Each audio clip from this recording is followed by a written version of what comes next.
At 73 years old, Harold Martinez thought his greatest adventure would be a nostalgic trip down Route 66.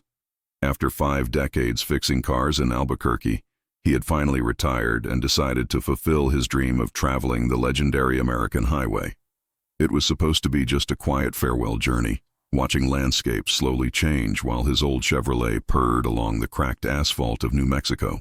But when the metallic reflection among the sagebrush caught his attention, Harold couldn't have imagined he was about to make the most important discovery in human history.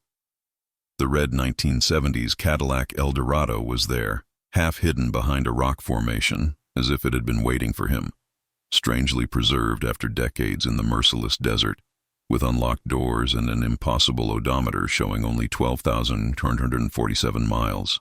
But it was what Harold found in the dashboard's secret compartment that changed everything. A metallic device covered in unknown symbols, pulsing with its own light and emitting sounds that seemed to be trying to communicate with him. What Harold didn't know was that this object had never been recorded by any government on Earth, because it wasn't from Earth. For 50 years, at least 12 identical artifacts had been found along Route 66 and mysteriously disappeared before they could be studied. All except this one. Harold would discover that the famous highway had been unconsciously built over an ancient alien communication route, and that these devices served as beacons, sending signals to a civilization that had been trying to re-establish contact with us for decades. When Harold touched the artifact for the first time, visions of distant worlds invaded his mind. He saw a race of peaceful explorers who visited civilizations throughout the galaxy, always waiting until they were ready for first contact. The objects were a test. Only when a species developed enough curiosity and wisdom to find and activate the entire communication network would they consider revealing themselves. And now, a mothership was approaching Earth after a decades-long journey, waiting for the signal that it was finally safe to make official contact with humanity. Harold, a retired mechanic who just wanted one last adventure on the road, had inadvertently become the intermediary between two worlds. But he wasn't alone in this mission.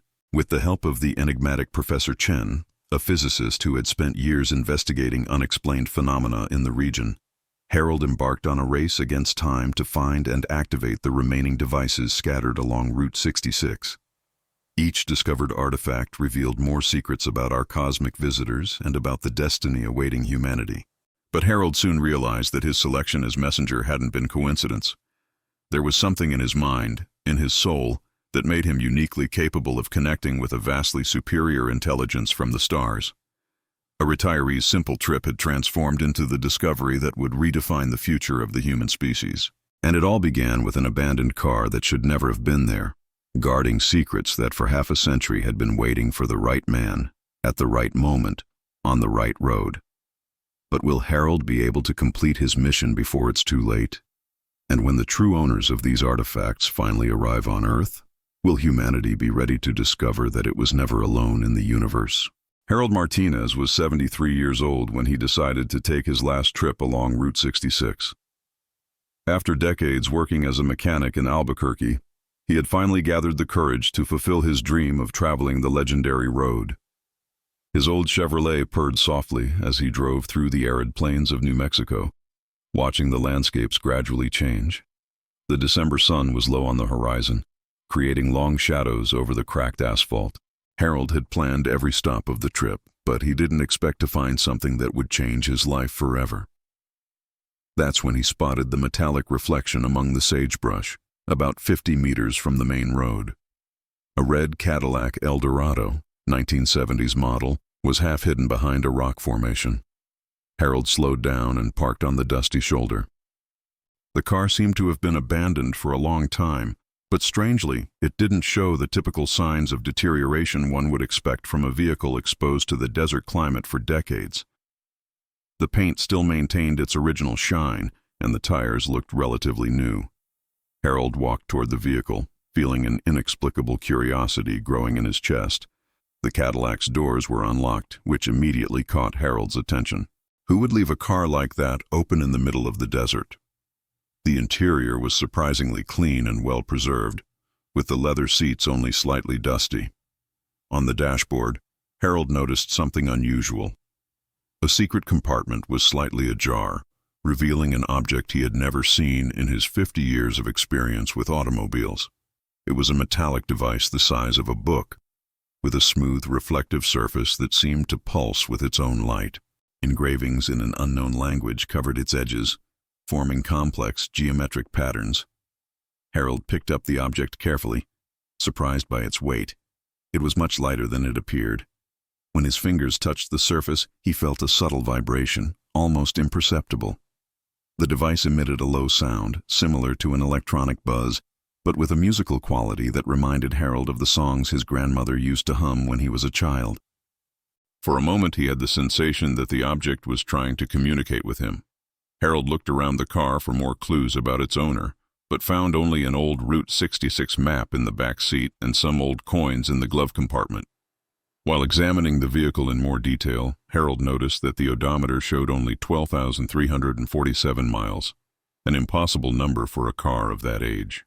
Even stranger, the vehicle's identification plate was completely blank, as if it had never been registered. Harold decided to take the object with him, planning to research it when he reached the next town. He photographed the Cadillac from various angles with his old cell phone and noted the exact location in a crumpled notebook he always carried in his pocket. Something told him that this discovery was more important than he could imagine, and that his quiet, retired life was about to take a completely different direction. In the small town of Tucumcari, Harold decided to stop at a roadside motel to spend the night. The mysterious object was stored in an old suitcase on the passenger seat of his Chevrolet, but Harold couldn't stop thinking about it. After settling into the simple but clean room, he placed the device on the wooden table and examined it under the fluorescent light. The engraved symbols seemed to change subtly depending on the angle of light, creating optical illusions that made Harold question his own vision. He tried to call his nephew Marcus, who worked with technology in Phoenix, but there was no cell phone signal at the motel. During the night, Harold was awakened by a strange sound coming from the table. The object was emitting a complex melody, almost like an electronic music box playing an otherworldly song. The light pulsing on its surface had intensified, projecting geometric patterns on the room's ceiling. Harold approached cautiously and noticed that the device was warmer than before, but not uncomfortably so. It was like holding a cup of warm tea. When he touched its surface again, fleeting images flashed in his mind. Alien landscapes, impossible architectural structures, and beings of light dancing among the stars. The next morning, Harold woke up feeling strangely renewed, as if he had slept better than he had in years. The object had returned to its original state, silent and without glow. During breakfast at the restaurant attached to the motel, Harold talked with Dolores, the local owner, about his discovery. She listened attentively as he described the abandoned Cadillac, but when he mentioned the object, her expression changed completely. Dolores leaned over the counter and whispered that during the 1970s, there were rumors about UFO sightings in the region, and that some people had found strange objects that later disappeared mysteriously. Dolores told Harold about a man named Professor William Chen, a retired physicist who had moved to the region 15 years ago specifically to investigate the unexplained phenomena in the area. Chen lived in an isolated cabin about 30 kilometers north of Tucumcari, surrounded by scientific equipment he had accumulated over decades of research. According to Dolores, the professor was always interested in examining any anomalous object that people found in the desert. Harold felt he had finally found someone who could help him understand what he had discovered, and decided to look for Chen before continuing his journey. The path to Professor Chen's cabin was a dusty dirt road that wound between red rock formations and cactus fields. Harold drove slowly, paying attention to the scribbled instructions Dolores had given him on a napkin. When he finally spotted the cabin, he was impressed by the amount of antennas, solar panels, and scientific equipment scattered around the property. Chen was a middle-aged Asian man with graying hair and penetrating eyes that seemed to analyze Harold from the moment he got out of the car. Before Harold could even explain the reason for his visit, Chen pointed to the suitcase he was carrying and said, "You found one of the artifacts, didn't you?" Professor Chen invited Harold into his cabin, which turned out to be a true scientific laboratory. The walls were covered with maps of the region, photographs of unidentified objects, complex charts, and mathematical equations scribbled on blackboards. Chen explained that he had dedicated his retirement to investigating a series of anomalies that occurred along a specific stretch of Route 66 between Albuquerque and Amarillo. According to his research, at least 12 objects similar to the one Harold had found had been discovered in the region over the past 5 decades, but most had disappeared mysteriously before they could be properly studied. Chen believed these artifacts were of extraterrestrial origin, and that Route 66 served as some kind of energy corridor or dimensional portal. When Harold showed the object to Chen, the professor was visibly excited. He placed the device on a table specially equipped with sensors and measuring instruments. Immediately, all the electronic equipment in the cabin began registering anomalous readings. Chen explained that the object emitted electromagnetic radiation at frequencies never before recorded by human science, in addition to generating a microscopic gravitational field that defied known laws of physics. Most impressive was that the device seemed to be trying to establish some kind of communication, emitting signal patterns that followed complex mathematical logic. Chen had developed a computer program to try to decode these messages, but had not yet achieved conclusive results. During the following 3 days, Harold remained at the cabin helping Chen with his research. Together, they discovered that the object responded to human presence in different ways, depending on the person touching it. With Harold, the device seemed more active and communicative than with Chen, suggesting some kind of specific compatibility.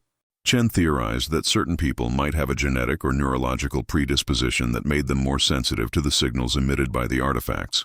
They also noticed that the object behaved differently at specific times of day, becoming more active during sunrise and sunset, moments when solar radiation created particular atmospheric conditions. On the 3rd night, something extraordinary happened. Harold was alone with the object when it suddenly activated more intensely than it ever had. The entire room was bathed in a pulsating blue light, and Harold began receiving vivid mental images that seemed to be memories from another civilization. He saw a race of technologically advanced beings who had visited Earth thousands of years ago, leaving behind a network of communication devices buried along specific routes that would later become important human roads. Route 66, Harold discovered through these visions, had been unconsciously built over one of these ancient alien communication routes. The objects served as beacons, sending signals to a mothership located somewhere in the outer solar system.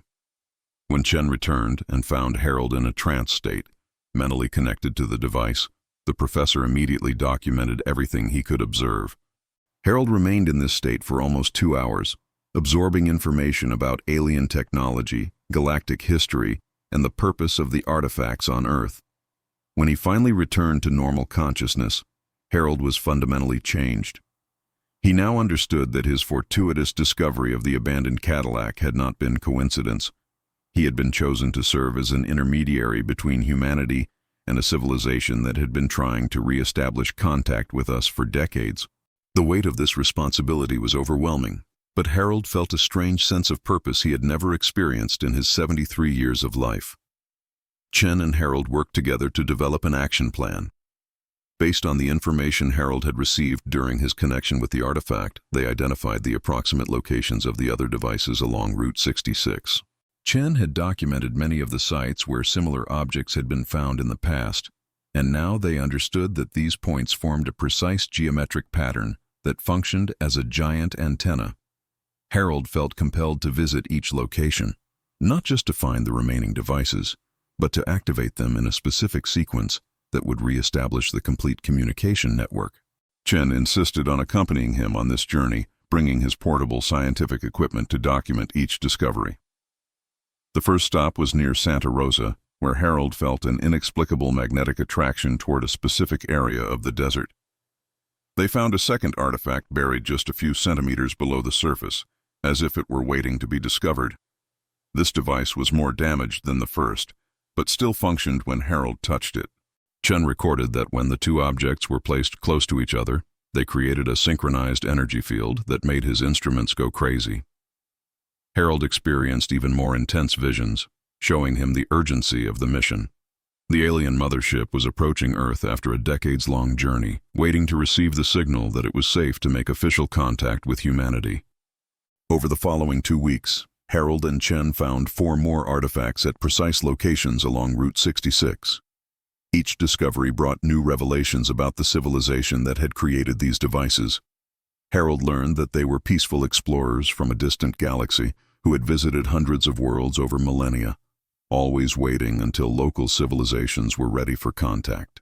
The artifacts served as a test. Only when a species developed sufficient curiosity, technology, and wisdom to find and activate the complete network would they consider making open contact. Harold's selection as intermediary had not been random. His combination of practical experience, age, and mental openness made him an ideal candidate. When they finally activated the last artifact near Amarillo, Texas, the complete network came online for the first time in over 50 years.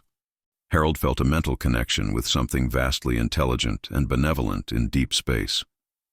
Through this connection, he transmitted a message on behalf of humanity, expressing our curiosity about the universe and our willingness to learn from more advanced civilizations. The response came in the form of specific coordinates and a time, 3 months in the future, when representatives of this civilization would land discreetly at an isolated desert location for a first official encounter. Chen meticulously documented all the communication, knowing it would be necessary to convince government authorities about the reality of the situation. Harold returned to his life in Albuquerque, but was permanently changed by the experience. He worked with Chen and, eventually, with government scientists and diplomats to prepare humanity for first official contact.